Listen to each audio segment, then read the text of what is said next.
Alright, hello everybody. Welcome to another show. Today we are going to talk about the match reaction to Real Madrid to Leganes. Uh, Maybe I'm very enthusiastic, but we lost 1-0 to Leganes. So, not a very good game overall. We just seemed very lethargic. Wasn't very exciting, to be honest. I didn't find myself very interested in the game. This was a very kind of boring game, very mundane. Nothing really going on besides a couple of little lapses here and there. But really, overall, it's just a boring game, to be honest. The maybe the few talking points I would say, or the big talking points, was that Marcelo was playing at the left midfield position at the beginning of the game in the first half. Which, to be honest, I didn't watch the first half very much. I wish I would have, but I couldn't watch it. I was had a few things to do, but I didn't see too much from Marcelo in there. It just didn't seem to work out for him. But but I think it could be a good idea, especially under Solari's system, for him to play in a higher position and a higher role. I think it makes a lot of sense because um, in his early days he did used to be a winger, Marcelo, or he used to alternate being a left back or being a winger. Some coaches actually used him as a winger, and as I said in previous videos, I think in the 09-10 season he did top the assist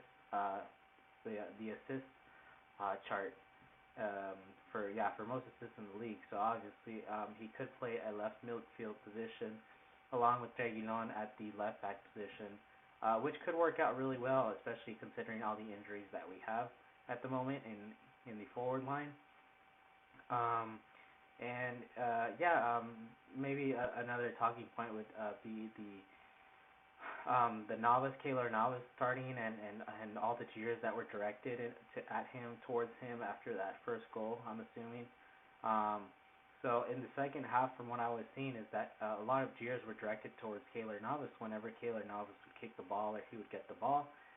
People just whistling at him, jeering at him. I don't know if it was the away fans or what it was, but it really made me feel ashamed to be, um, to, sometimes to be a fan of Real Madrid. I just feel ashamed because of the whistling and jeering we direct towards our players, and I'm not a big fan of that. I never do that, and I hate doing that. And Kaylor Navas seemed to get a lot of that today, which for me, in my opinion, is very unfair because Kaylor Navas, as you know, he's a very good goalkeeper, and he's, for me, in my opinion, he's a lot better than Courtois. I think Courtois should stay on the bench as a second goalkeeper, and Kaylor Navas should continue being our first goalkeeper. He's just a very very good goalkeeper, very agile. His positioning, for me, I feel it's better than Courtois. I mean, he's just an overall better keeper. I just think Courtois is overrated. Um, you know, People obviously have differing opinions, but that's my opinion. Uh, I think we should stick to Kaylor Navas, especially when you consider towards the end he had quite a few saves to make. Uh, Very very crucial saves. That I don't think Courtois would have saved, to be honest. He was very very good, I think, a novice towards the end, and I don't think a lot of the crowd would have jeered him after those saves had he made those saves earlier in the game. Anywho, that, that was maybe a couple talking points. Vinicius, what I saw today, he wasn't involved in the game as much. Obviously, like I said, the attack was very lethargic. It was slow. We just we weren't creating much. Nothing was going forward. Valverde, oh man, Valverde needs a lot of work. I don't know what's going on. He did a few good, decent things, but most of his passes were just they weren't very good, to be honest. His final pass was it just needs a lot of work, and he really needs to develop more as a player. I don't know if he needs to train. I don't know if he needs to be on the bench, um, but yeah, for me, Valverde just he didn't have the best of matches, and I hope he continues to develop. Um, and then for Isco, I was really happy to see him start. I was really happy. However, when he was taken off, and he was the first to be taken off, so there is some personal problems going on between Isco and the coach. Isco when he came off, no eye contact, no handshake, nothing, nothing, nothing. It's just very cold. You could feel the tension. It's very cold between them two. And to be honest, I'll be honest. It just seems like that relationship is it's it can't be repaired. I mean, irreparable. I don't know if that's a word, but anywho, it's not gonna be repaired. That's for sure. I just think Solari doesn't like Isco. Why did he start Isco today? I have no idea. I couldn't even tell you. I don't know if it's because he had to start him, if he didn't have any options.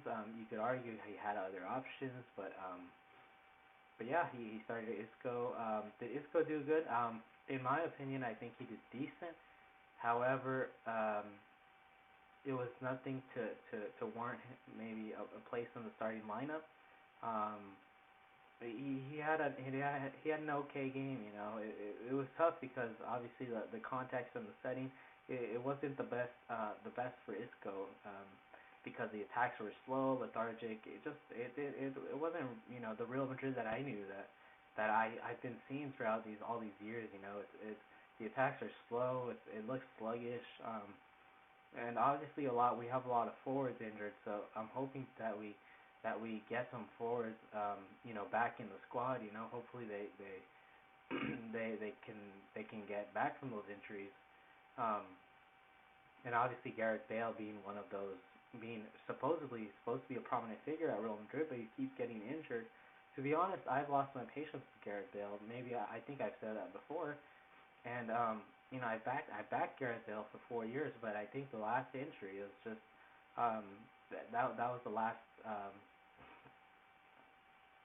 slice of the bread. I don't know whatever you want to call it, but it just was the last of it. I couldn't take it anymore, and I feel like we need to move on from Gareth Bale as well. I know that sounds weird. On his day, he is really, really good, but he doesn't have many days, and that's the problem. He's missed almost a year at Real Madrid. In terms of injuries, I think he's missed about probably like 340 days of injury at Real Madrid, which is a full year out of the 4 or 5 years that he's been at the club, and it's it is worrying. It's a concern, and we can't depend on him just like we can't depend on Benzema. The player that I have most faith in is Mariano. To be honest, I think Mariano will be a very good player for Real Madrid, and I really hope to see that because he does seem to have some kind of urgency, some kind of fight that we're used to seeing, from some players in a Real Madrid shirt, just like Ronaldo. Ronaldo kind of had that in him, and I think Mariano really, really has that. So I'm really expecting big things from Mariano, but obviously he's injured right now, so it is kind of a tough situation. Anyways, all those injuries aside, um, Brahim Diaz made his debut, or not his debut, but he made his third consecutive substitution in the game, and overall there are very good signs from Brahim Diaz, but then again he's not the answer to our problems. He's only potential. He's at Real Madrid. Yeah, maybe we could develop some players, but we need some ready-made players right now. And we don't seem to have that. And we're not going to get past the season very very well without ready-made players. And really the president just needs to invest on a good player. Something along the lines of Eden Hazard or something along those lines would be great because we really need it. I mean, we're desperate for a change in tactics, maybe a change in dressing room. I don't know. There's just a lack of motivation, or I don't know what it is, but there is something very wrong. Um, Partly to blame the coach, partly to blame the players. As I said in my previous video, the coach, he doesn't have a lot of resources at the moment to use. However, he is, how can I say, he's I just don't see the improvement in the problems. We lost 1-0 today, and this just kind of underlies, or not underlies it. It just all the problems surface. We can see the problems at Real Madrid. We have so much work to do, and we've seen it even under Zidane. We saw that the team had problems. The only thing that covered it was the Champions League win, and Ronaldo obviously scoring many goals. But there were obviously many problems in that team, and now with Ronaldo gone, Zidane gone, less trophies.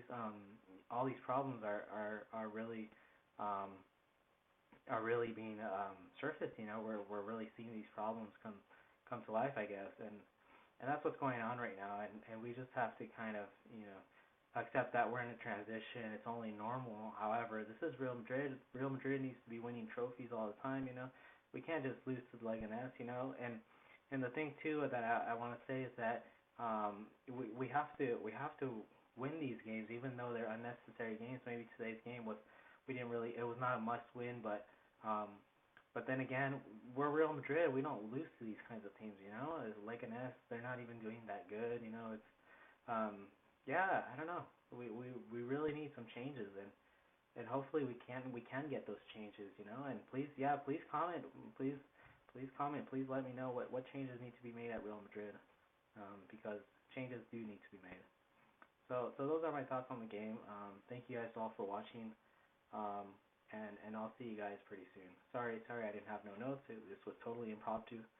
Um, and hopefully I can have a more in-depth analysis tomorrow on the game. So thank you all for watching, and I'll see you guys tomorrow. Yeah, please do comment. With the current problems at Real Madrid and what we need to do to solve those problems. All right. Anyways, thank you guys for watching.